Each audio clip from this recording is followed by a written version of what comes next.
يا حبايبي نقدر نقول مع بعض كده ايه رأيكم بقى في فطارنا القمر الخفيف دوت؟ يلا بينا بسرعة كده نشوف عملنا العظمة دي ازاي. بتمنى ان الوصفة تعجبكم، بس اهم حاجة يا ريت ما تنسونيش في اللايك وشير وسبسكرايب للقناة عشان يوصلك كل جديد. خليكم معايا للاخر. السلام عليكم. النهارده هنعمل مع بعض كده فطار حلو جدا وطعم. هنعمله كده مع بعض بطريقة حلوة جدا. طبعا انا دلوقتي بحمر كده البطاطس للولاد معانا، وبعمل هنا كده هنعمل بيض بالبسطرمة.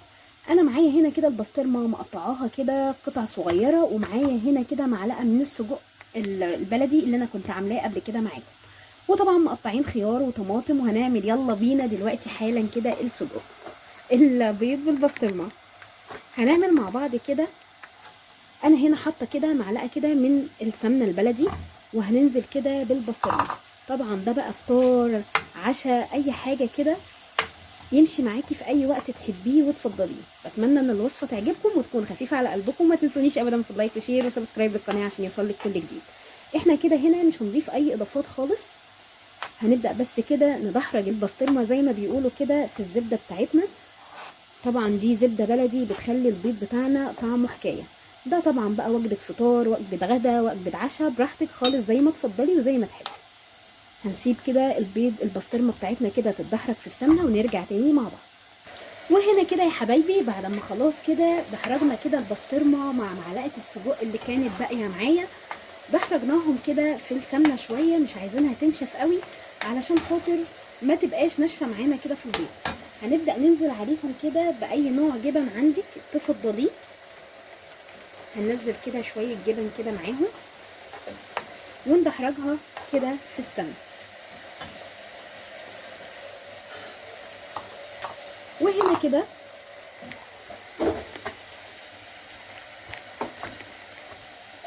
دلوقتي يا حبايبي طبعا بعد ما خلاص بقى كده دحرجنا السمنه مع البسطرمه بتاعتنا وحطينا عليها كده شويه من الجبن، هننزل على البيض بتاعنا كده بحاجه بسيطه كده من الملح، وحبه رشه صغيره خالص من الفلفل، وهنضرب نضرب نضرب نضرب، وهننزل على ده كله كده بالبسطرمه بتاعتنا.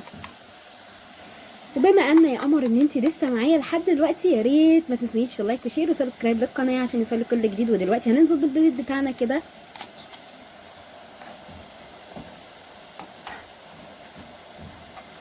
ومعاه باقي الجبنه بتاعتنا. هنضرب كل الكلام ده كده مع بعض. وطبعا مش لازم نخبط قوي في الطاسه بتاعتنا علشان الطاسه بتاعتنا ما تتجرحش من المعلقه. هنسيب بقى كده كل الكلام ده كده مع بعض. وطبعا معانا كده البطاطس بتاعتنا بتتحمر معانا هي كمان في الزيت. هنسيبها كده على النار ونرجع تاني مع بعض. ودلوقتي بما ان احنا خلصنا كده البطاطس معانا كده، هنرش عليها كده رشة صغيرة كده من الملح بالشطة ده. الدقة دي طعمها تحفة، الولاد عندي بيحبوها على اي حاجة.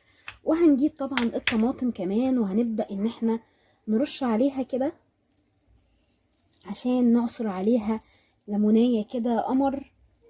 بتبقى تتبيلة حكاية بجد مع الطماطم. ودلوقتي حضرنا احلى فطار معاكم كده، يا رب يعجبكم ويكون خفيف على قلبكم. يا ريت ما تنسونيش في لايك وشير وسبسكرايب للقناه عشان يوصلك كل جديد. وطبعا البيض بالبسطرمه احنا شايفينه لسه على النار.